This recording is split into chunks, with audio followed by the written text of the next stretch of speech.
All right, let's jump right in. The Bible. I mean, it's a book that has literally shaped the world. But for so many people, it comes with this huge, built-in question. In an age of skepticism, how do you prove it? Well, today we're going to explore an answer that argues the proof isn't found outside the book, but deep inside its core message. And that's the big question, isn't it? How do we really know the Bible is true? It's a question that people have wrestled with for thousands of years. With so many different claims out there, where do you even start looking for an answer? Now, this is where the perspective we're looking at today gets really interesting. Instead of pointing to things like archaeology or ancient manuscripts, it says the ultimate proof is actually woven right into the fabric of the Bible's main story, the gospel itself. So let's start digging.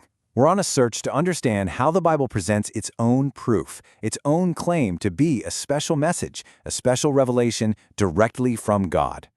First things first, let's get our terms straight. When we say gospel, we're not just talking about the 4 books in the New Testament.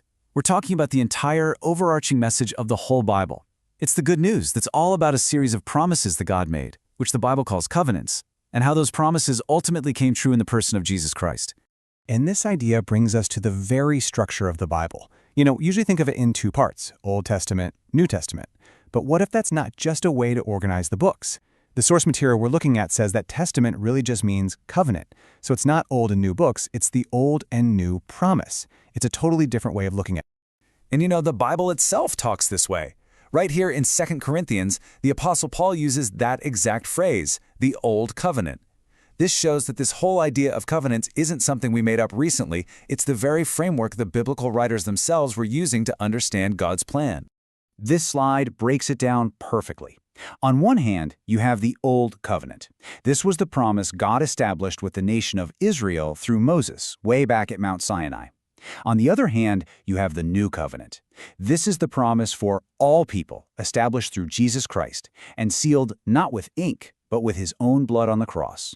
2 very different promises. Okay, so we've got this idea of covenants. Now let's zoom out for a second and look at the big picture. Because the argument here is that Christ isn't just the main character of the Bible, he's presented as the very center of all human history. Just think about how we tell time.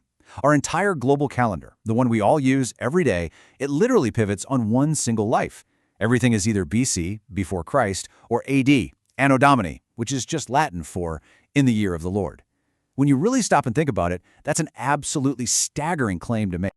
You see, in the ancient world, people counted years by the reign of whatever king or emperor was in charge. So to switch that system to one single timeline based on the life of Christ, well, that's a monumental statement. It's basically saying a new king has arrived, the King of Kings, and his reign is the new standard for all of history. And within this massive historical framework, the Bible gives Christ 3 huge roles. First, as creator, the one who was there before history even began. Second, as savior, which was his whole purpose for coming the first time. And third, as judge, his purpose when he returns at the end of history. Okay, so we've got these 2 big ideas, the Bible as a story of covenants and Christ as the center of all history. Now we're going to put them together, because this is where the argument for the Bible's truth really starts to take shape. This is where the rubber meets the road. The Old Covenant, which covers thousands of years and dozens of books, can really be boiled down to one single overarching promise, that God would send a Savior to rescue a broken world. And then the New Covenant makes an equally direct and powerful claim. That promise was fulfilled. It was kept. The Savior arrived, and his name was Jesus of Nazareth.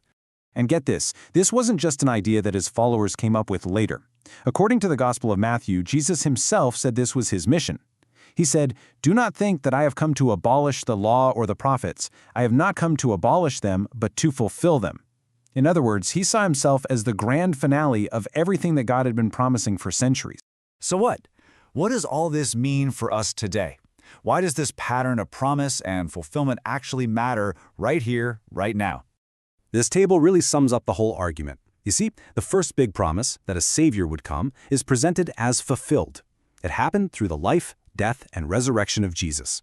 That fulfilled promise then becomes the very foundation for trusting the second big promise, the one we're still waiting for, that Christ will return as judge and establish God's kingdom. And that is the absolute core of the argument. Believing that Christ will come again isn't presented as some blind leap in the dark. It's positioned as a logical step.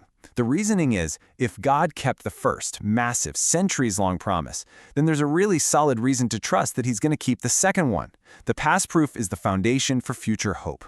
Just so you know, the ideas we've been walking through today are a summary of a work called The Priority Message, the Gospel, which was written by Pastor Seon-hae Baek in South Korea. It's her framework for understanding this core message. Hey, if this explainer helped things click for you and you found it useful, we'd be so grateful if you'd hit that like button and subscribe. Honestly, your support is a huge encouragement, and it really helps us make more content like this. So we'll leave you with this one final thought to chew on. The entire argument we've looked at hinges on this pattern of promise and fulfillment. So the big question is, if that first massive set of promises was actually kept, what does that mean for the ones that are still to come? And maybe more importantly, what does it mean for you?